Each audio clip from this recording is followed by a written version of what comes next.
अस्सलाम वालेकुम। Pakistan cricket team की अनाउंसमेंट कर दी गई है बांग्लादेश सीरीज के लिए और इसमें कुछ प्लेयर्स के साथ बड़ी ज्यादती की गई है। इवन कोच माइक हैसन भी कुछ प्लेयर की सिलेक्शन को लेकर खुश नहीं है। कौन से 4 प्लेयर्स हैं जिनके साथ इस टीम सिलेक्शन में ज्यादती की गई है वो मैं आपसे इस वीडियो में शेयर करूंगा। देखें, एक तो जो हमारे left arm wrist spinner Sufiyan Muqeem हैं, उनके साथ पाकिस्तान क्रिकेट बोर्ड में कुछ बड़े लोगों को क्या मसाइल है इसकी समझ नहीं आ रही। आप उसको जब भी चांस देते हो उस लड़के ने परफॉर्म किया है। जिम्बाब्वे की सीरीज में डेब्यू करवाया, वहां परफॉर्म किया। साउथ अफ्रीका में बड़ी जबरदस्त परफॉर्मेंस दी, पाकिस्तान को मिडिल ओवर्स में विकेट्स लेके दी। उसके बाद फिर आप देखते हैं न्यूजीलैंड में पूरी सीरीज चांस नहीं दिया जाता, फिर एक मैच खिलाया जाता है, उसमें स्ट्रेट अवे वो आके विकेट लेते हैं, रन रोकते हैं, पार्टनरशिप ब्रेक करते हैं। फिर पीएसएल में भी आके एक आधा मैच बुरा जाता है तो बाहर बिठा दिया जाता है और अब पाकिस्तान टीम के लिए सिलेक्ट भी नहीं किया जा रहा है। हालांकि मैंने चेक किया है, कोई उनको फिटनेस के मसाइल भी नहीं है। ऐसा नहीं है कि वो कोई इंजर्ड हैं, इस वजह से उन्हें स्क्वाड में नहीं लिया गया। तो क्यों बार बार वो इग्नोर हो रहे हैं, किस वजह से इग्नोर हो रहे हैं? कि आकिब जावेद को मसाइल हैं या पाकिस्तान टीम में कुछ इस तरह की लॉबिंग है कि वो उनको नहीं देखना चाहते स्क्वाड में? कुछ तो है जिसकी वजह से बार बार वही इग्नोर हो रहे हैं।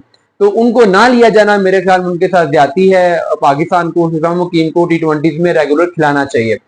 इसके अलावा अगर आप अभी पीएसएल में परफॉर्मेंसेस देखो तो जो हमारी लीडिंग विकेट टेकर्स की लिस्ट है उसमें अब्बास अफरीदी भी हैं। और अब्बास अफरीदी ना जस्ट सिर्फ लीडिंग विकेट टेकर्स की लिस्ट में है, बल्कि डाउन द ऑर्डर आके जैसे उन्होंने बैटिंग में इंपैक्ट क्रिएट किया है, जो उन्होंने 6 हिटिंग की है वो बहुत ही कमाल की थी। प्रेशर सिचुएशन में आके एक मैच उन्होंने पहले जितवाया भी था मुल्तान सुल्तान के अगेंस्ट। इवन आखिरी मैच में जो इस्लामाबाद यूनाइटेड के साथ हुआ है उस मैच में उन्होंने आके बड़ी अच्छी हिटिंग की थी। तो एक प्लेयर जो कि आपका लीडिंग विकेट टेकर हो, जो कि नीचे आके डेथ ओवर्स में बड़ी अच्छी बैटिंग कर रहा हो, 6 हिटिंग कर रहा हो, उसको आप टी20 से कैसे बाहर उठा सकते हैं? जबकि टी20 में अब्बास अफरीदी को जब भी पाकिस्तान ने चांसेस दिए उसने परफॉर्म भी किया हुआ है। वो विकेट्स भी लेता रहा है, रन भी रोकता रहा है। और खासकर जैसे पाकिस्तान को मिडिल और डेथ ओवर्स के लिए बॉलर चाहिए हैं, तो उसके लिए तो अब्बास अफरीदी सबसे अच्छी चॉइस थे, लेकिन उन्हें भी स्क्वाड में शामिल नहीं किया गया। ये बड़ा ही स्ट्रेंज डिसीजन है। अगर आप साजिदा फरहान को पीएसएल की फॉर्म की बेस पे स्क्वाड में ले रहे हो तो आप कैसे कह सकते हो कि अब हम अब्बास अफरीदी को नहीं लेंगे? आप हसन अली को पीएसएल की फॉर्म की बेस पे कमबैक करवा रहे हो तो आप कैसे कह सकते हो कि हम अब्बास अफरीदी को नहीं लेंगे? तो ये डिसीजन बहुत ही स्ट्रेंज था। इसके अलावा जो तीसरी इसमें चीज है वो अब्दुल समद की है। अब्दुल समद को पाकिस्तान ने जब न्यूजीलैंड सीरीज में लिया था तो ओबियसली उसके पीछे परफॉर्मेंसेस देखी गई होंगी, ओबियसली उसके आसपास स्किल सेट भी देखा गया होगा। ओबियसली सिलेक्शन कमेटी सोचती होगी कि ये हमारे जो डाउन द ऑर्डर सोल्यूशन है पावर हिटिंग का उसको सॉल्व कर सकता है। वहां पर आपने उसको चांस दिया, उसने वहां पे एक इनिंग में 30+ रन भी किए। वहां पर उसको जितना चांस मिला उसके अकॉर्डिंगली उसकी परफॉर्मेंस ठीक थी। फिर वो पीएसएल में आता है, पीएसएल में भी टोटल उसको 2-3 इनिंग्स मिलती हैं, जिसमें एक इनिंग में उसने कोई 14-15 गेंदों पे 40+ रन किए थे, आपको याद होगा।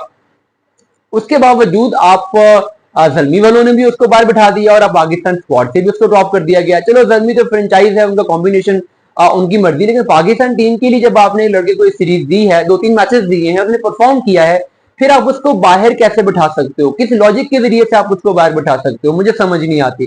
तो अगर आपने प्लेयर्स को डेवलप करना है, अगर आपको लगता है कि एक प्लेयर है जिसमें टैलेंट है, तो एटलीस्ट उसको 14-15-20 मैच तो दो। और खासकर फिनिशर्स को तो ज्यादा लंबी गो चाहिए होती है, क्योंकि उनके पास जब वो बैटिंग करने के लिए आते हैं टाइम नहीं होता। चौथी चीज इसमें हम ये कह सकते हैं, कुछ इमर्जिंग बॉलर जैसे कि अली रजा या उबैद शाह, कुछ लोगों का ये ख्याल है कि उनको भी स्क्वाड में होना चाहिए था। लेकिन ठीक है, इसको मैं इस लिहाज से जस्टिफाइड समझता हूं कि नए प्लेयर्स को खिला के आप प्रेशर में नहीं डालना चाहिए। अभी उन्हें अगर मजीद ग्रूम करने का टाइम दे रहा है पाकिस्तान क्रिकेट बोर्ड तो ये अप्रोच भी सही है। दूसरी तरफ जो मैंने माइक हैसन की बात की थी कि वो भी खुश नहीं है।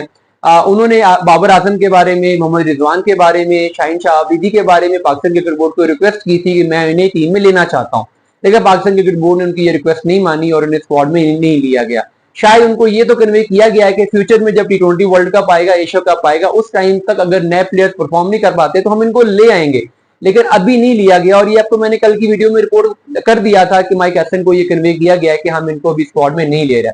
बहरहाल ये वो 4 प्लेयर हैं जो जिनके साथ मेरे ख्याल में जाती हुई है। अगर आपको लगता है कि कोई और ऐसा प्लेयर है जिसको पाकिस्तान स्क्वाड में होना चाहिए था जो कि नहीं है, तो आप भी कमेंट्स में अपनी राय शेयर कर सकते हैं।